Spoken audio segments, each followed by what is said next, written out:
What is going on, fight fans? Last night we saw arguably the pound for pound king, Naoya Inoue, the super bantamweight champion of the world, take out late replacement Ye Joon Kim. Inoue got him out of there in the fourth round by knockout. I'm looking at ESPN right now. Let's look at what they say. We're gonna look at it. We're gonna look at a little bit of what they say about the story. But first, as I always do, let's start with the pros and the cons. Let's start with Kim, Ye Joon Kim. The first order of business would be I appreciate the fact that he took the fight. That's a pro. That he got in there with a fighter of this caliber with just 10 days notice. That is not an easy thing to do. Of course, I'm sure there was some type of payday in it for him, but he could have. They said he was already training. I don't know if he was training for a different fight or he was just training to stay in shape. But you have to get a guy credit for stepping in with this type of fighter on 10 days notice.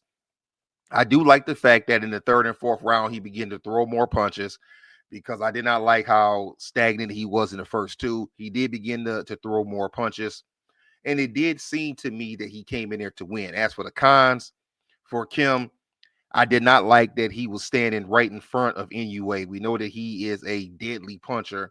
I did not like that. I did not like what he did in the last few seconds of the fourth round before he got knocked out. I guess trying to show his toughness, or I don't know if he's trying to catch him with a counter or what. I did not like that. And I didn't like in the first two rounds how inactive he was. Now, it could be that he was trying not to get himself opened up for something.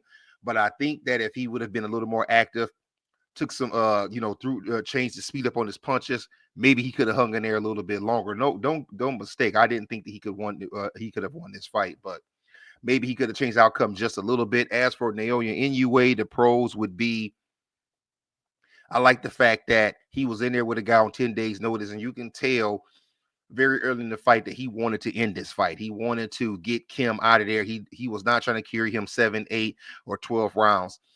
I like the fact that he did change up the speed on his punches. Sometimes you could tell that he was just throwing a lot of little filler punches. Sometimes he was just throwing a hard thudding shot.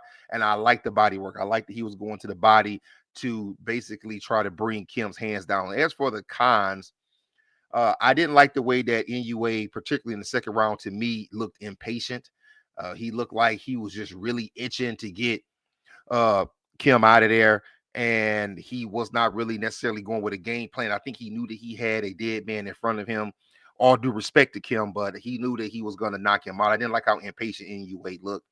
He missed a lot of shots. Now I know that he was going up against a southpaw, but the distance between between Inoue's right hand and I would say the left side rib cage of Kim was a far distance. Inoue kept trying to hit it. Well, of course, eventually he connected, but he was missing a lot of shots, and I think he was missing a lot of shots because he was really trying to tee off on him.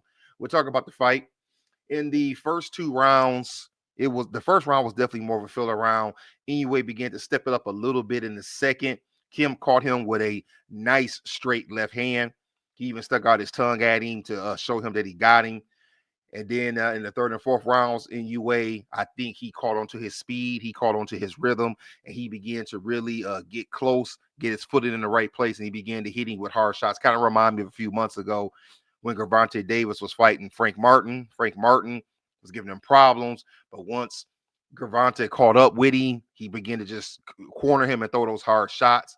That's what NUA did in the third and fourth round, particularly that fourth round where he began to just basically tee off on Kim. And I think that Kim didn't do himself a service by just standing there and taking those shots and basically telling him to come ahead. I want to go ahead in this article a little bit because I kind of want to see if they say anything about who he could fight next. I'm going to jump down here. It says, I'm pretty sure 2025 is going to be a big year for me. Overall, I think it was a good match, but I didn't have enough time to study my opponent. So I just took some time to see what was coming from him.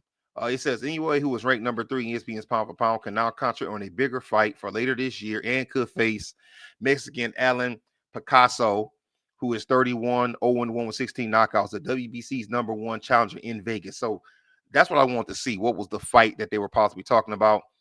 They're talking about that fight in Vegas. That'd be good. And under here it says another fight that is getting talked about for the 505 weight is against Jantu Nakatani.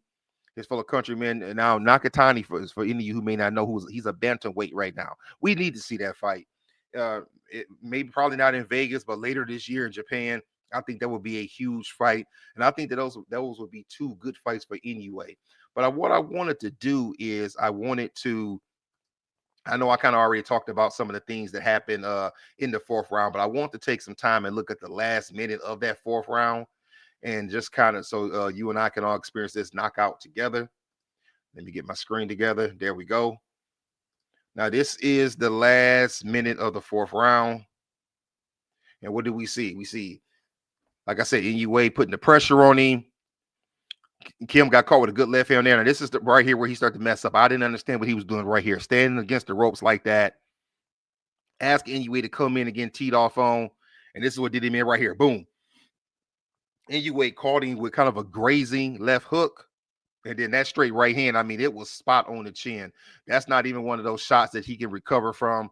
I don't want to hear anybody talk about, well, maybe he could have got up. Maybe he could have did this. Maybe he could have did that. There was nothing he could do but go down like he did. All right, fight fans. That's all I really have on this fight. Inoue gets the year started off with a win. And give me your thoughts on it. Who do you want to see Inoue fight next? Do you like the fighters who they talked about in the article we just read on ESPN? Is there somebody else you may want to see him fight? What was your overall thoughts on this fight with Naoya Inoue? Were you impressed, as we generally are with him? Did you think it's something he could have did better, or do you think that he handled this opponent the way that he was supposed to?